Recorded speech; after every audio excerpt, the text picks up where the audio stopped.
Graduation আস্তে আস্তে আমরা করি থিয়েটারের ক্ষেত্রেও কিন্তু এইগুলো থেকে ধর ক্লাস 1 এইটা ক্লাস 2 এরকম আমাদের শিক্ষাগুলো তৈরি করতে হয়, ঠিক আছে? তো দেবাশিস বাবু বলতো যে আমরা institute of actual theatre arts ফিফথা থেকে এসেছি, কারণ ওদের থিয়েটার সম্বন্ধে কিছু জ্ঞান বোঝানোর জন্য বা থিয়েটারকে বোঝানোর জন্য বা যারা তোরা আগামী দিনে যাতে থিয়েটার করিস সেটাকে বোঝানোর জন্য। আমি একটা ছোট্ট গেম খেলবো, বল করে জানি না, আমি দুটো কমেন্ট দেবো, দুটো কথা বলবো, একটা বলবো সিট, একটা বলবো স্ট্যান্ড, ঠিক আছে?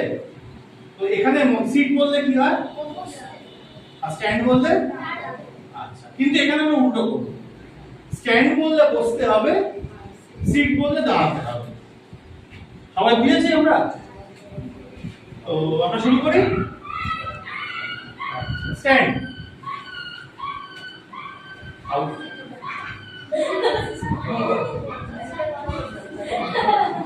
থিয়েটারে আরেকটা জিনিস হচ্ছে কনসেন্ট্রেশন, মনোসংযোগ। এই যে গেমটা, এটা কনসেন্ট্রেশন আর মনোসংযোগের গেম। Out out. একদম মন দিয়ে রেখেছিস সবাই? হ্যাঁ, কেউ ভুলছিস না তো? মানে আমি যেটা বলবো সেটা মনে থাকবে। সিট।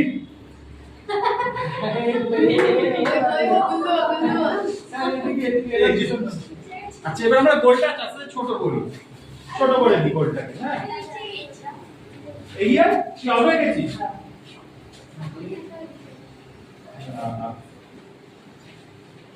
সিট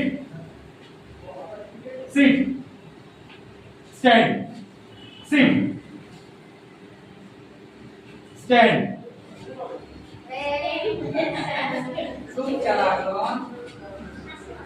দেখ, পড়াশোনার ক্ষেত্রেও যদি মন দিয়ে আমরা করতে হয়, অঙ্ক বল, ইতিহাস বল, ভূগোল বল, যেমন থিয়েটারের ক্ষেত্রেও আমাদের মন দিয়ে করতে হয়, সেই জন্য আমাদের যে কথাগুলো বলেন স্যাররা, যে কথাগুলো বলে সেগুলো শুনতে হয় মন দিয়ে, সেরকমই।